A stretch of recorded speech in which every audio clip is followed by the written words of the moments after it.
My boyfriend has been living a double life, and now I am friends with his wife. I just found out my boyfriend has been living a double life. I was cooking breakfast when the phone rang, and when I answered the call, it was some random woman called Emily asking for my boyfriend.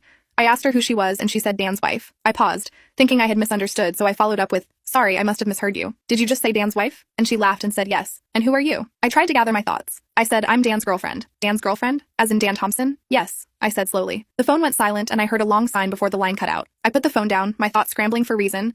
I ran upstairs and calmly walked into our bedroom. Dan was getting ready for work, so I sat on the bed watching him change. He asked, "Is everything okay?" I looked at him and said, "I was just on the phone to your wife." His head snapped around, eyes wider than I had ever seen them. "How did she sound?" he muttered. Taken aback, I said, confused at the idea of you having a girlfriend. He rolled his eyes and said, "We divorced years ago, think nothing more of it." He had never told me he was married before, and we have been together for 6 years, so I didn't believe him. Besides, he looked defensive. Something wasn't right, and even down to the way he stood looking at me reeked of guilt. I asked him if he had a second phone. He shook his head. I asked him if he had any secret children, a second mortgage, or any holidays planned to Disneyland. To that he laughed and said that I was the only woman in his life but neglected to answer my question about children, which immediately aroused my suspicion. He shortly went to work with a smile plastered on his face. I lured him into a false sense of security, kissing him as he left.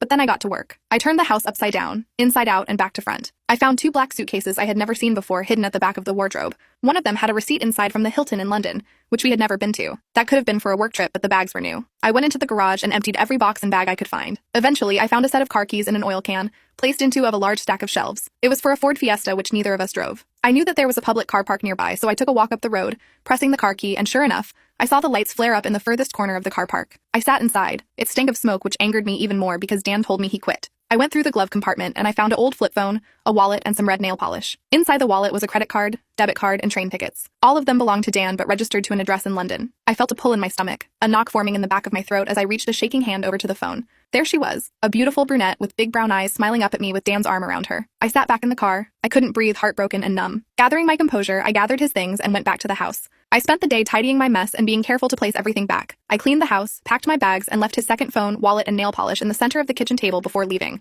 Once in the car, I called his wife and agreed to drive down to see her. It took about 4 hours, and when I arrived, she was a mess. We talked through the night. Apparently, she didn't know about me. I met his little girl Hannah and heard stories about their marriage.